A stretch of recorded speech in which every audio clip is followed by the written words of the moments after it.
The docking bay of New Dawn Station thrummed with controlled chaos. Metallic boots clanged against the grated floors as soldiers lined up in formation, rifles angled low but ready. Engineers barked orders over the screech of hydraulics as the refugee transport drifted into the bay. The vessel was a patchwork wreck, scorched hull plating, mismatched repair grafts, and sections still smoldering from atmospheric burns. It looked less like a ship and more like a scar. Captain Elias Ward stood with his arms folded, eyes narrowing as the hatch unsealed. The hiss of atmosphere release filled the bay, followed by a silence heavy with suspicion. Refugees spilled out. Tall, thin-limbed aliens with pallid skin and eyes like liquid silver. Some limped. Some carried children. None carried weapons. The war had hollowed them out. Elias wasn't moved easily. He had seen people crawl out of bombed-out slums back on Earth. He had watched children drink puddles laced with ash. Compassion had become a controlled burn in him, never allowed to spread, never allowed to ignite. His job wasn't to feel. It was to keep order. "Captain Ward," one of his lieutenants muttered at his side. "Sensors confirm no arms on board. Just civilians." "Keep scanning," Elias said. His gaze lingered on the crowd, cataloging threats. He told himself he was watching for hidden blades, not haunted eyes. Then he saw her. She was small, no taller than his waist.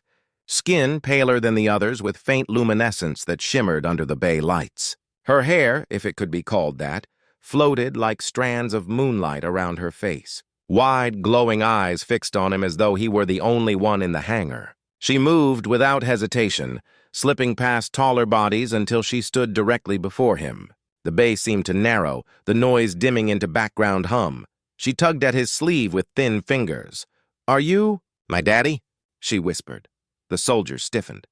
A few chuckled nervously, unsure if it was a joke or mistranslation. Elias did not laugh. He felt something cold settle in his gut, sharper than any blade. The girl's voice was high, brittle, and yet deliberate. She hadn't stumbled into the words. She had chosen them. Elias crouched slightly, studying her face. "What did you say?" Her luminous eyes widened further, and she repeated, slower, as though teaching a child. "Are you my daddy?" The words rippled through the bay. Technicians glanced up. Refugees stopped mid-step. Even the lieutenant beside him muttered, "What in hell?" Before Elias could answer, medics approached with scanners. The girl tilted her head obediently, allowing the beam to pass over her frame. The screen flickered, lines of code scrolling fast. The medic's brow furrowed, then his face drained of color.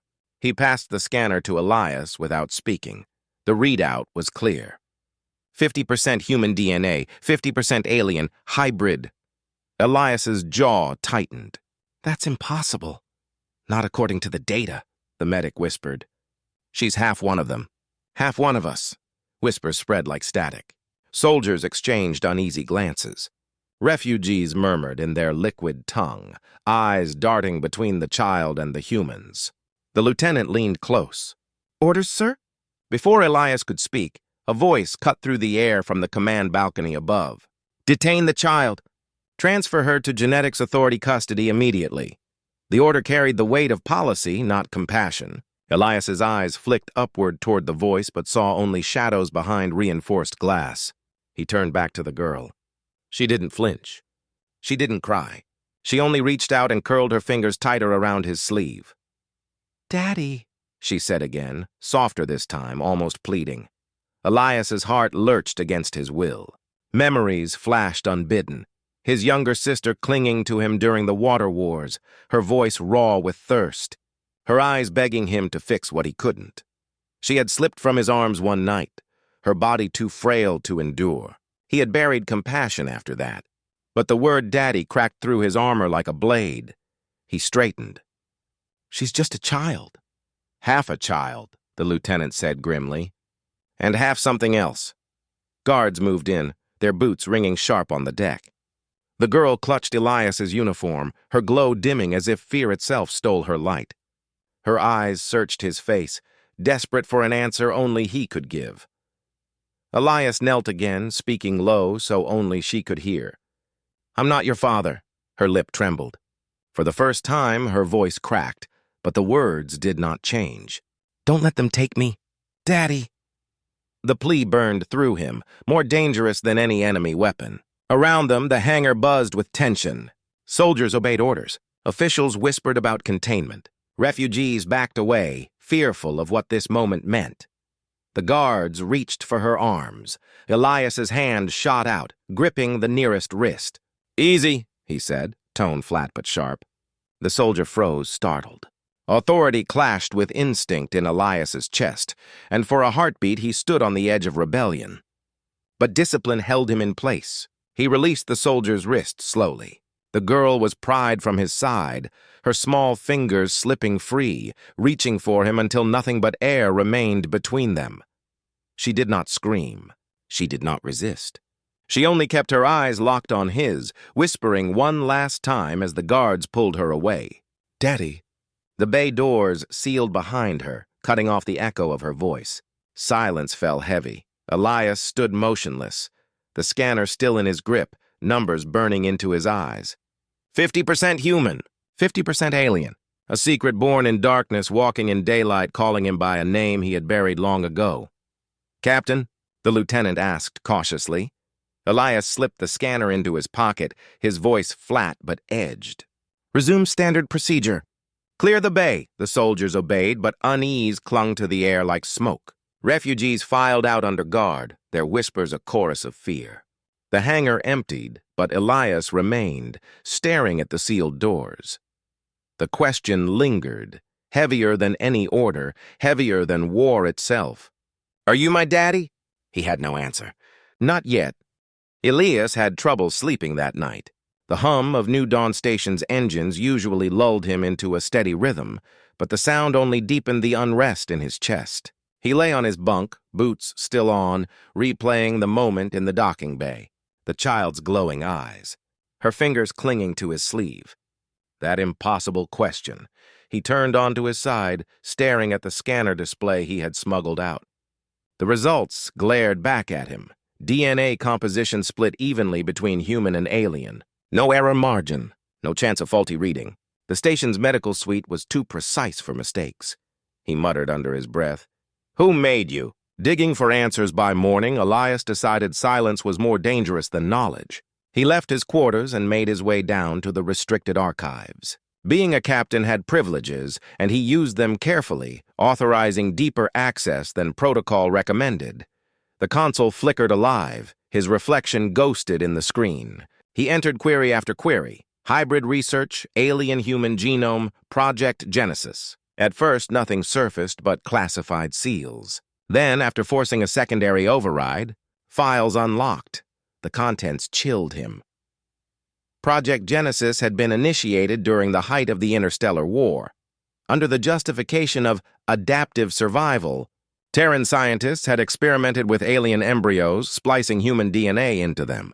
Children had been created in hidden facilities. Notes described them clinically. Subjects viable, limited lifespan, unpredictable mental states. There were photographs. Pale, glowing infants in stasis pods, some with human-like eyes, others with distorted features. Most files ended with the word terminated.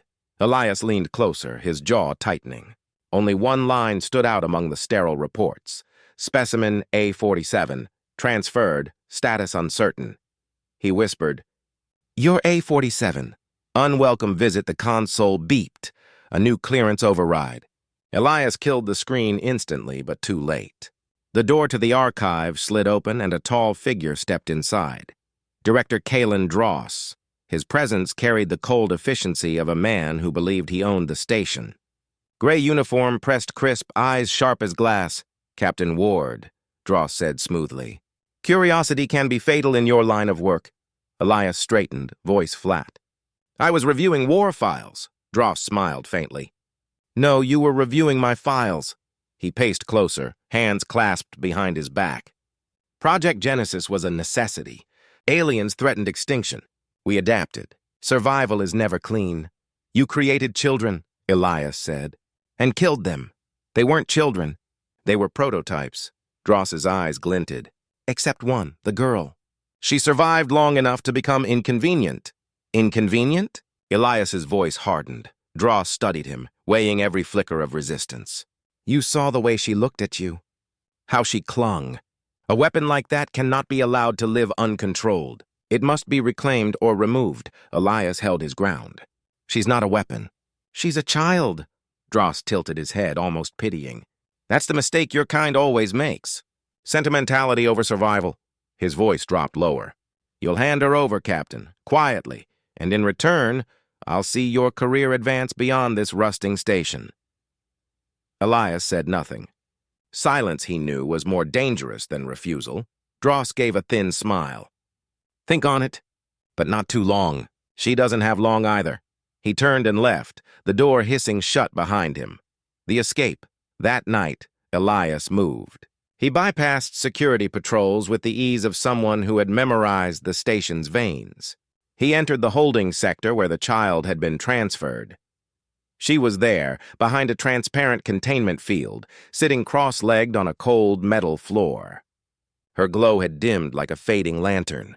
When she saw him, her eyes widened. She scrambled to her feet and pressed her hands to the barrier. "Daddy!" she whispered, her voice trembling with relief. Elias pressed his palm to the field, lowering his voice. "I'm getting you out." With a swipe of stolen clearance codes, the field dissolved. The girl rushed into his arms without hesitation, burying her face against his chest. Her body was light, too light, as though she had been starved. "Don't let them take me again," she said. "Not this time." They slipped into maintenance corridors, moving through shadows. Alarms hadn't triggered yet. The girl kept pace surprisingly well, her bare feet silent against the steel. Elias guided her into service shafts, the low hum of pipes masking their movements. But the station wasn't blind. By the time they reached the docking sector, red lights strobed overhead. Security gates slammed down, cutting off their path. "Unauthorized breach detected," a mechanical voice droned. "Stay behind me," Elias muttered. They ducked through narrow tunnels, emerging into a cargo bay stacked with crates. The girl's eyes glowed faintly in the dim light. She tugged on his sleeve, whispering, "I remember this place. Cages, screams." Elias froze, realizing she wasn't speaking of the bay. They were fragments of memory. She remembered Genesis. "We'll talk later," he said. "Right now, we run," cornered. They reached the final corridor leading to the hangar. A dozen soldiers waited, rifles leveled. At their head stood Dross, calm as stone. "Captain Ward," he said, voice carrying easily over the tense silence. "End this farce. Hand over the subject." The girl gripped Elias's arm, trembling. He pulled her slightly behind him. "She's not a subject," Elias said evenly. "She's a child." Dross's smile was thin and cold. "She is data in flesh. Give her up or you both vanish. The choice is yours." Elias glanced at the soldiers, reading their stance. Most looked uneasy. They hadn't signed up to shoot a child. Dross knew it too. That was why he pressed the threat himself. Elias's pulse steadied. "You'll have to come through me." The silence stretched. Dross's eyes narrowed. Then he lifted a hand. "Take them." The soldiers moved in. Elias grabbed the girl's hand, pulling her sideways between crates. Laser fire lit the bay, scorching steel. They sprinted toward a maintenance hatch, alarms blaring around them. The girl clung tight, her small frame keeping pace with desperate strength. Behind them, Dross shouted orders, his voice no longer calm. "Alive! I want them alive!" Elias slammed the hatch closed, sealing the bulkhead. For a moment, only the girl's breathing filled the space. Her eyes glowed brighter now, almost burning. She whispered, "Daddy, they'll never stop." Elias crouched to meet her gaze. His own voice was steady, colder than he felt inside. "Neither will I." The bulkhead hatch vibrated as soldiers pounded from the other side. Alarms echoed through New Dawn Station, scarlet strobes painting the maintenance corridor in jagged bursts of light. Elias crouched with the girl pressed against him, her small body trembling, though her glowing eyes never left his. "Face, they'll break through," she whispered. "I know." Elias scanned the narrow shaft for exits. None. Just steel walls and a single ladder rising to the docking bay above. He gritted his teeth. "We climb." The girl nodded, wordless. She didn't ask if he could keep her safe. She trusted him already. That trust cut deeper than any weapon. confrontation. They emerged through the hatch into the bay and walked straight into a trap. Rows of soldiers formed a semicircle around the central platform. Weapons raised, faces strained. At their center, Director Kalen Dross stood with perfect composure, hands clasped behind his back, his voice carried like polished glass. "Captain Ward, you've delayed the inevitable long enough." Elias pushed the girl gently behind him. "Step aside, Dross, we're leaving." Dross arched a brow. "Leaving? With what? A stolen shuttle? Do you think I'd allow such carelessness? This station belongs to the authority, and so does she." The girl's hand tightened on Elias's sleeve. "Don't let him take me." Elias's jaw clenched. "She's not your experiment. She's not your daughter either," Dross replied coldly. "She's a product of survival. Humanity needs her kind. We will harvest what we must to endure." Elias's voice sharpened. "You justify torture as survival." Dross's tone never wavered. "Survival doesn't require your approval." He lifted a hand. "Stand down, Captain. Hand her over and no one needs to die." Elias scanned the soldiers' faces. Some avoided his eyes, unwilling to fire. Others shifted uneasily, fingers twitching on triggers. They weren't convinced either. That gave him hope. He raised his voice, not to Dross, but to the soldiers. "You see her? She isn't a weapon. She's a child. If we hand her over, we're no better than the monsters we fought against." The silence rippled. Soldiers hesitated. Dross's jaw tightened, realizing control was slipping. The girl's awakening alarms shifted pitch, systems straining. The girl's glow intensified, casting shadows across steel walls.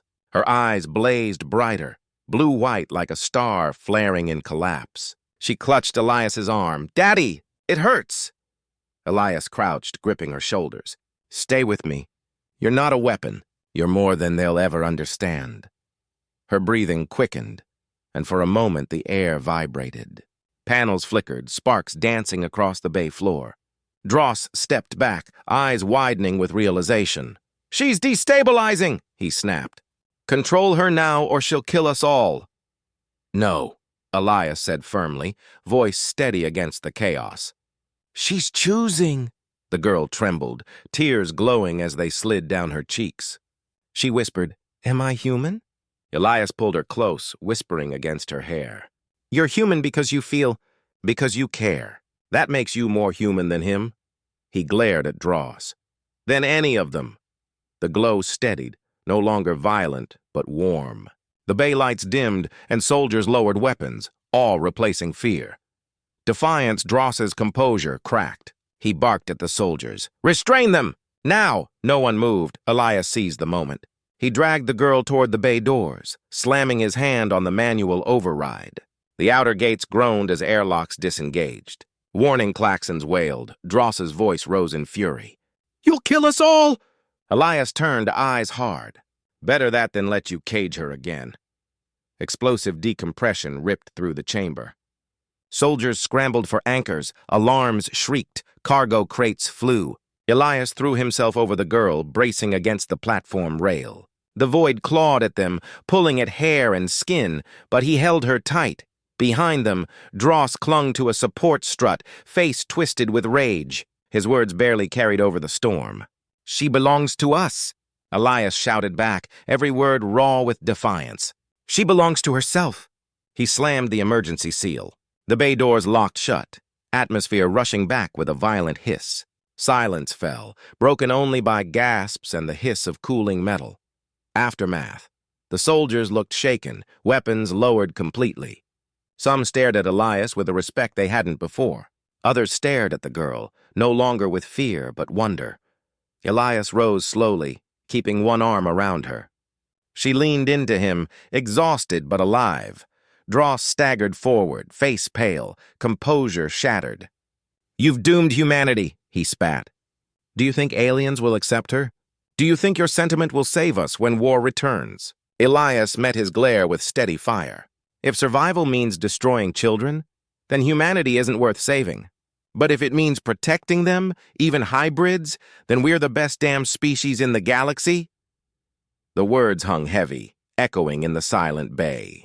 Soldiers shifted, one by one, stepping back from Dross. Authority had fractured. Command no longer held. Dross's mouth opened, but no words came. He knew he had lost, not by force, but by truth. Resolution, Elias walked past him, the girl clinging to his shoulder. No one tried to stop them. The soldiers parted, letting them through. Some even gave small nods, silent acknowledgments. They reached the observation deck. Through the glass, stars burned cold and eternal. The girl rested her chin on Elias's shoulder, whispering tiredly, "Thank you." "Daddy!"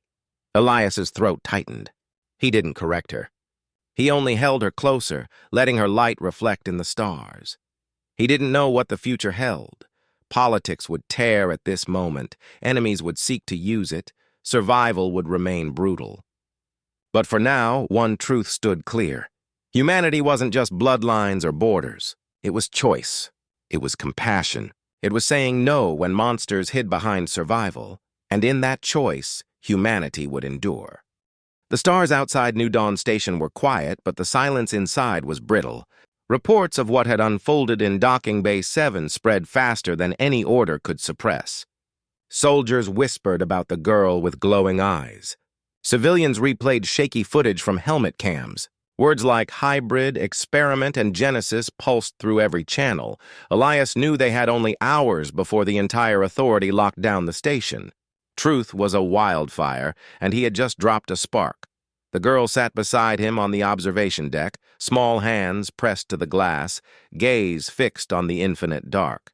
Her glow had dimmed since the Bay incident, but it hadn't gone out. She looked fragile, though something about her presence radiated more than vulnerability. She was a question humanity wasn't ready to answer. "You should sleep," Elias said softly. "I see too much when I close eyes," she whispered. Cold water, wires, people crying, memories. Implants or trauma, he couldn't tell. He touched her shoulder gently. "You're safe here. With me." She looked up uncertain. "You'll stay?" Elias forced a smile. "I'll stay." Orders from above. The door slid open. Lieutenant Mercer entered, helmet under one arm. His eyes flicked between Elias and the girl, but he didn't raise his weapon. "Command wants you, Captain," Mercer said quietly. "Urgent briefing. Dross is demanding you be court-martialed." Elias almost laughed, bitter and humorless. "Of course he is." Mercer hesitated, then lowered his voice. "Not everyone's with him." Soldiers saw what happened. They're questioning who we're really serving. "Word is spreading," Elias stood. "Keep her here.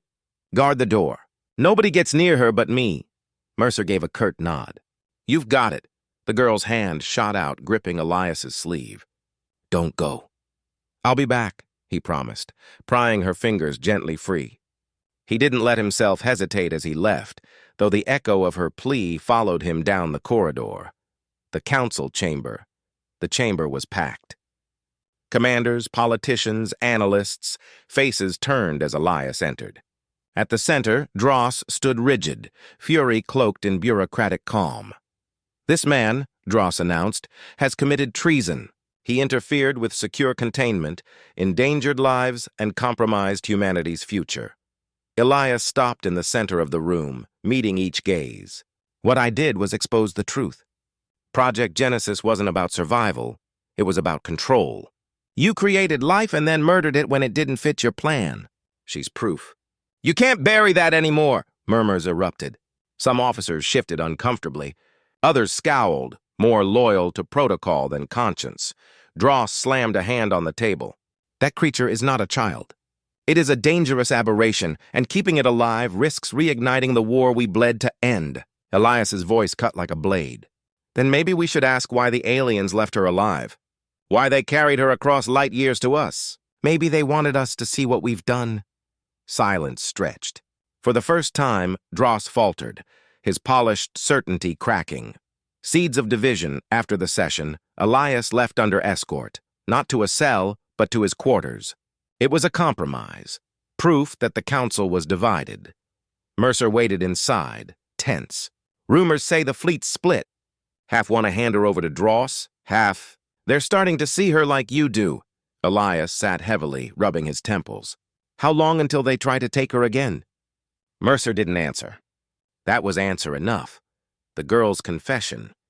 When Elias returned to the observation deck, the girl was awake, legs curled under her. She looked up at him with wide eyes. "You left," she said quietly. "I came back," Elias replied, kneeling beside her. "I always will." She studied him, hesitant. "I remember things. Not just cages. A voice. It said, 'Father will come.'"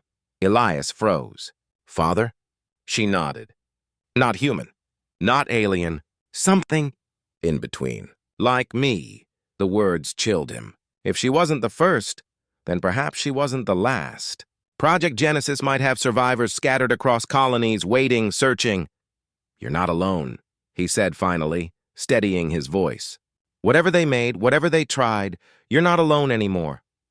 Her glow brightened faintly as if those words carried weight deeper than DNA. Ambush. The deck doors hissed. Elias spun, hand dropping to his sidearm. Too late. Authority troopers flooded the room, weapons drawn. At their head, Dross. "Enough of this farce," Dross snarled. "Take them both." Mercer raised his rifle at the intruders. "Stand down. You'll have to shoot me first." Tension cracked like lightning. Weapons leveled, eyes flicking between loyalty and conscience. The girl clung to Elias, trembling. Her glow pulsed faster, unstable. Elias shouted, "Don't do this!" "She's not a threat," Dross cut him off. "She's every threat we can't afford." The standoff fractured. A soldier fired, warning shot or accident, no one knew. Chaos erupted. Blasts scorched the glass walls, alarms blared. Elias pulled the girl behind cover, shielding her with his body. Mercer fired back, his defiance igniting others. Some soldiers turned on their own, refusing to obey. Through the storm, Dross advanced, eyes locked on the child. "She belongs to the authority!" Choice in fire. The girl's light flared, a desperate beacon. "Daddy!" she cried, voice breaking. "I don't want to go back." Elias cupped her face, forcing her to meet his eyes. "Listen to me. You choose, not them, not me. You." She trembled, glowing brighter until the whole deck burned with blue-white radiance. Soldiers shielded their eyes. The air vibrated, consoles sparked. Dross lunged forward, shouting, "Contain her!" The girl's voice cut through everything. No. A wave of force rippled outward. Not fire, not destruction, but raw energy. Weapons shattered, armor fried, glass cracked in a spiderweb around the stars. Soldiers fell stunned, unharmed, but disarmed. Only Dross remained standing, rage twisting his face. Elias rose slowly, the girl's hand in his. "She made her choice," Elias said. Dross's voice was ragged. "You've doomed us." "No," Elias replied, steady as steel. "She saved us. From you." Resolution security reinforcements arrived minutes later, not under Dross's command. They saw the wreckage, saw soldiers who had refused to shoot, saw the girl standing unbroken. Dross was taken away in restraints, spitting threats of ruin and war. The council would debate for months. Alliances would fracture. But in that moment, power shifted. Truth was no longer locked in files. It was alive, glowing, undeniable. Later, on the quiet deck, Elias lifted the girl onto his shoulders. She leaned against his head, exhausted but smiling faintly. "What happens now?" she asked. Elias looked out at the stars. "Now? We build something better. Not because of what they made you, but because of what you are." Her small voice carried the weight of galaxies. "Family?" Elias's throat tightened. Family. And for the first time in years, he believed humanity might still deserve the future waiting beyond the stars.